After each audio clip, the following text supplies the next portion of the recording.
I'll definitely do it. Japan's best, Asato. If you watch this video and think, I see, please subscribe to the channel. Here's the daily news for June 9th. The South Korean presidential election was held on June 3rd, and Lee Jae-on of the opposition Democratic Party was elected as the new president.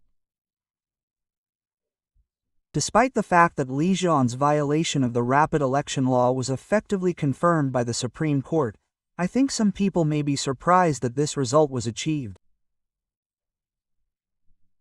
Well, I think that no matter how much suspicions about Lee Jae-on arise, the SAW group has shown a unified movement in supporting Lee Jae-on. On the other hand, conservatives, well, the ruling People's Power Party, Kim Moon-soo's candidate, never managed to unify until the end, and the new Reform Party's pure principles never gave in, and as a result of the conservatives splitting up, I felt that this was not the result, as I made clear in this interview with Professor Takashi Nagao.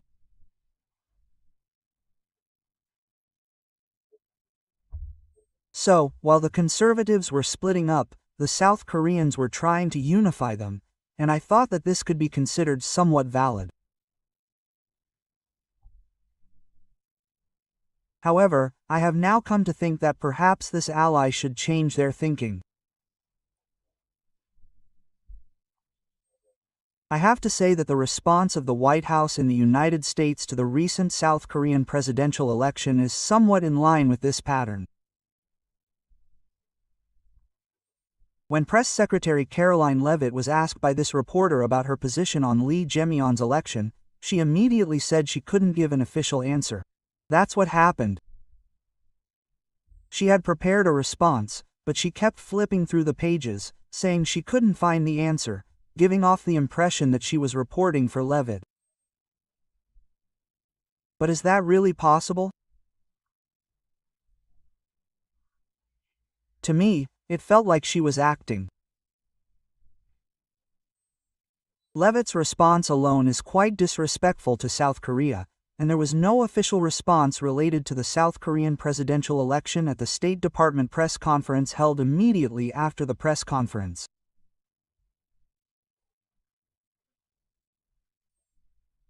Furthermore, President Trump did not even call Lee Jae-myung to tell him that he had won, even after the White House or State Department press conferences. Well, for the time being, the official position of the United States is that Secretary of State Marco Rubio has issued an official statement congratulating Lee Jae-myung on his election as President of the Republic of Korea. So, it's fair to say that the U.S. government does not completely acknowledge the birth of new President Jae-myung. However, I would like to frankly point out that this response was quite rude. Furthermore, the White House issued the following statement in relation to this election: the U.S. government alliance is as tough as iron. South Korea held a free and fair election, but the U.S. is concerned about China's interference and influence in democracies around the world and opposes it. This statement does not mention any intentions toward Jae-myung, but that's not the only thing that's noteworthy. While the White House claims that this presidential election was a free and successful one, it seems that they are actually suspicious that it was an irregular election due to Chinese interference. I think it is fair to say that this is the kind of statement they are making. China is deeply angry about the White House's announcement. Lin Chin, the spokesperson for the Chinese Ministry of Foreign Affairs, said that China has consistently upheld the principle of internal affairs and has never interfered in the internal affairs of any country, not in the past or in the future. Lin Chin, the spokesperson for the Chinese Ministry of Foreign Affairs, made a rebuttal, saying that China has consistently upheld the principle of internal affairs and has never interfered in the internal affairs of any country. Lin Chin, the spokesperson for the Chinese Ministry of Foreign Affairs, said that China advises the United States to abandon the old and wrong habit of assuming China as the basis for its own actions and to stop trying to sabotage its relations with China. Lin Chin, the spokesperson for the Chinese Ministry of Foreign Affairs, made a rebuttal saying that China has always upheld the principle of internal affairs and has never interfered in the internal affairs of any country, not in the past or in the future. Lin Chin, the spokesperson for the Chinese Ministry of Foreign Affairs, said that China has always upheld the principle of internal affairs and has never interfered in the internal affairs of any country, not in the past or in the future. Lin Chin, the spokesperson for the Chinese Ministry of Foreign Affairs, made a rebuttal saying that China should abandon the old and wrong habit of assuming China as the basis for its own actions and should stop trying to sabotage its relations with China. Lin Chin, the spokesperson for the Chinese Ministry of Foreign Affairs, made a rebuttal saying that China should abandon the old and wrong habit of assuming China as the basis for its own actions and in fact, an election observer team from the United States was sent to monitor the South Korean presidential election, and they conducted observation activities for 10 days from May 26 to June 4. I have explained in detail in a previous video about the fact that this observer team entered South Korea, but it is not an official team sent by the US government, but rather a private, civilian team. However, it has been pointed out that the members are quite close to the Trump administration. The members include former U.S. Ambassador to the United States for International Criminal Justice John Mostyn, former Director of Cybersecurity Policy at the Department of Defense John Wills, and a member of the Board of Directors of the International Electoral Union, former Dean of the New School of Strategic Studies Grant, who is also a Senior Fellow at the Center for Security Policy, and Professor of Political Science Bradley Taher of the University of Iceland. These 4 people make up the group. They have long had doubts about the nature of South Korean elections.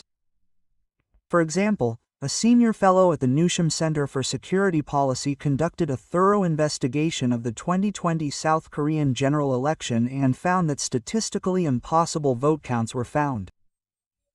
He also encountered serious issues such as discrepancies in ballot delivery records, and reported that he had monitored the 2022 presidential election and the 2024 general election. He said that he had come to South Korea in that capacity. Professor Tae criticized South Korea's electoral system, saying that while it is better than those of North Korea or the Democratic People's Republic of Korea, there are frequent cases of citizens engaging in legitimate monitoring being arrested by the police or reported to the Election Commission, and that the electronic counting system is susceptible to hacking. He also said that the election system only receives a score of 3 or 4 out of 10 for democracy, which is too low for a system that should be trusted in a democratic society. The election monitoring team released a final report on the election monitoring results on June 5, 2 days after the election day. They believe that this election, like the previous ones, was unreliable. The biggest mystery of this presidential election is that there was a big difference in the special vote rates for Lee Jae-on and Kim Moon-soo between the on-site vote and the early written vote.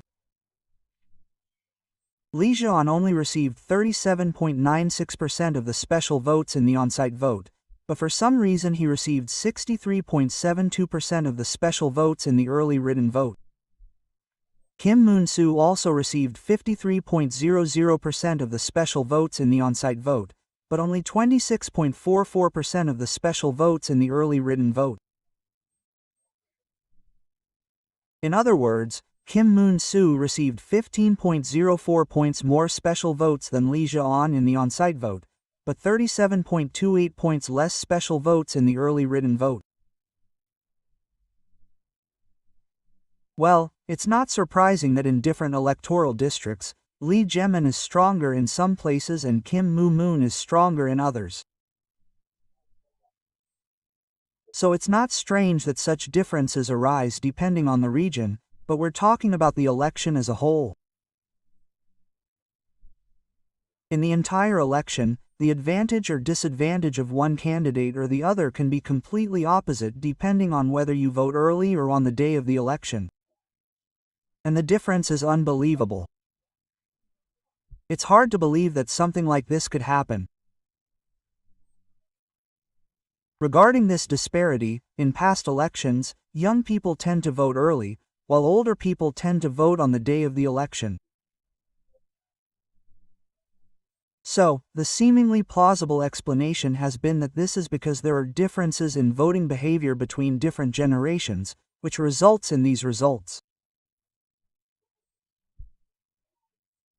However, when we actually investigated the official statistics for the 2020 general election, the final report points out that the majority of those who actually voted early were older. The final statement states that the existence of this great fraud is a statistically almost impossible phenomenon to detect, and that a similar pattern to the 2020 general election has been reproduced in this election, raising concerns about its statistical fraudulence and the possibility of manipulation. Therefore, immediate and precise technical analysis and verification of the early voting system and the voting process must be carried out. So, this is what they are pointing out. To reiterate, the existence of this fraud is not something that only occurred in this presidential election, but has been pointed out in past South Korean elections as well, but it has not been widely reported, so it has remained largely unknown.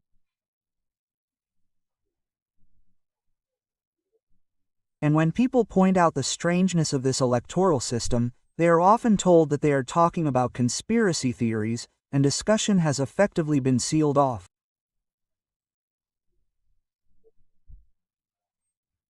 In general, early voting, overseas voting, and postal voting are prone to fraud, so countries like Taiwan prioritize convenience over eliminating such questionable electoral systems. As a result, they do not allow early voting or overseas voting. There are also places that do not allow postal voting. Now, the Election Observatory is also suspicious of media coverage.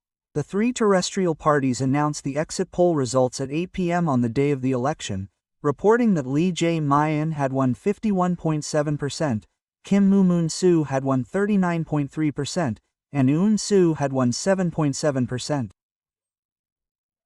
However, exit polls are not supposed to include early voting and are supposed to be conducted only among voters who voted on the day of the election.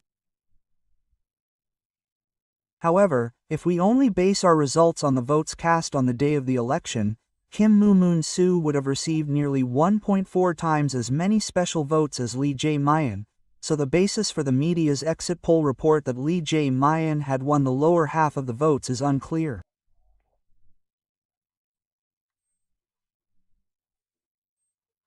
However, we cannot help but point out that this abnormal media coverage has led to a widespread sense of infiltration that Lee Jae-myung had won, which has led to people not paying attention to the possible election fraud that actually took place.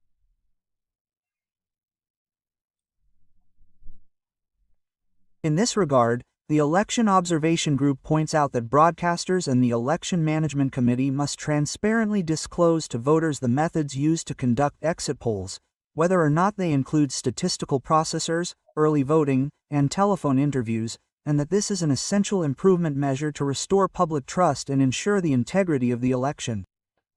The Election Observation Group has also received explanations from various on-site monitoring groups working to eliminate election fraud, including videos and photographs related to the vote. As a result, the group has reached a judgment that cannot be dismissed as a simple conspiracy theory or an isolated incident. The number of voters announced by the Election Management Committee was significantly different from the number counted by the monitoring groups, and that there was interference with the footage taken by cameras installed by monitoring groups to confirm the number of voters. The group has pointed out that there were indeed many irregularities related to the voting, including that some ballots were not folded when they were counted, even though they were supposed to be counted later, and that there was a possibility that voters were voting under false identities.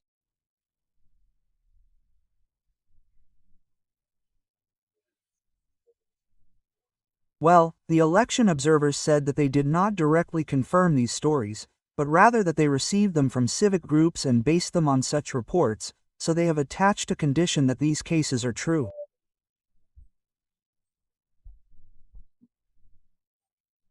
However, they have concluded that these are not simple administrative or local mistakes, but rather strongly suggest the possibility of structural problems or organized intervention in the overall election management. Furthermore, in order to restore trust in the national election, they propose that the Election Management Committee actively examine these materials and accept immediate and independent investigation procedures, rather than simply circling around with conspiracy theories. The final statement also points out that election observation activities by Korean citizens are not sufficiently guaranteed, and that excessive legal measures and suppression that reduce election observation activities have made it difficult to report problems through whistleblowers or official procedures. The election observers have summarized the above findings as a result of their observation activities, which were carried out with the pure purpose of evaluating the integrity of the election according to international standards. Well, I have to say that it is doubtful whether the South Korean government will take the allegations in the final statement seriously. The final statement raises deep suspicions, and dismissing it as a mere conspiracy theory is not the attitude of a responsible democratic nation. Only when objective clarification and efforts to improve the system are made can public trust be restored. It also adds the following statement: the Election Observer Group will prepare a comprehensive report that meets international standards based on all the collected materials and submit it to the South Korean government, the U.S. government, the United Nations, the International Electoral Organization, the U.S. Congress, major foreign media outlets, etc. It also says the following: I personally believe that the Trump administration's extremely unusual response to the recent South Korean presidential election was due to the report from the Election Observer Group. Although it is merely circumstantial evidence, the results of this presidential election should be seen as very suspicious. That is what I think. Now, I have an announcement for everyone.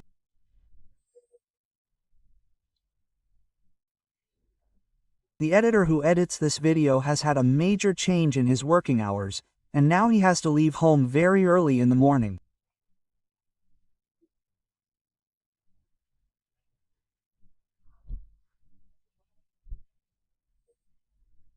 Because of this, I used to prepare the video content the night before, send it to the editor, and then the editor would edit the video and upload it.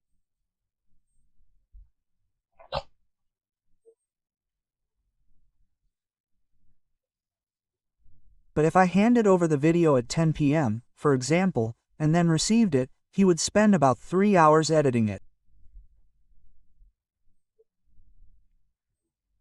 That's no longer possible.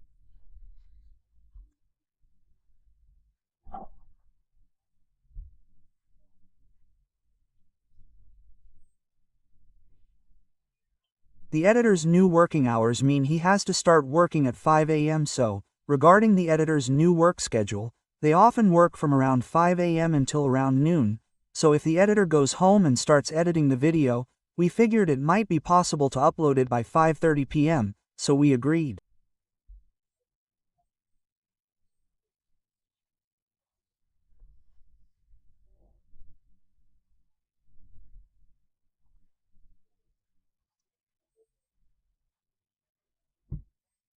Since I'm a basic person, I can prepare the video footage during the night and deliver it to the editor by dawn, so the editor can go home in the afternoon and edit it, so we think we can continue to do this in the future.